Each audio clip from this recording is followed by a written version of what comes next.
What's up everybody, it's Bree and I'm back. Today I'm going to be showing you how I install Shynassy's Microlocks. Now, many of you have met Shynasy before. We were friends in the past and then we weren't. She approached me about wanting to get locks at the salon at which I work, and I was totally all for it. We had a conversation and now we are at peace with one another.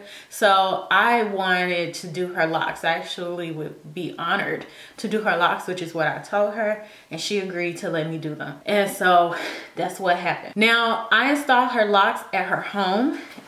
One of the cool things about Microlocks and Sister Locks is that you can do it at your house, at the house. And yes, I'm a professional, but she's my friend, so I just felt like that was totally fine. For the majority of the installation, I used my Sister Lock tool.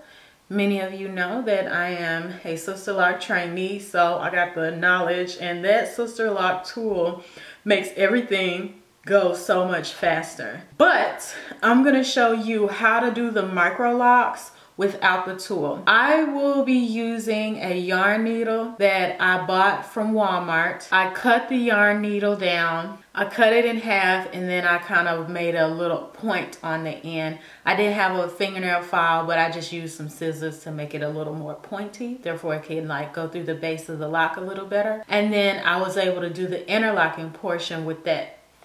So like I said, if you don't have the tools, the Sister Lock knowledge, then you'll need to use something else for when you're installing Microlocks.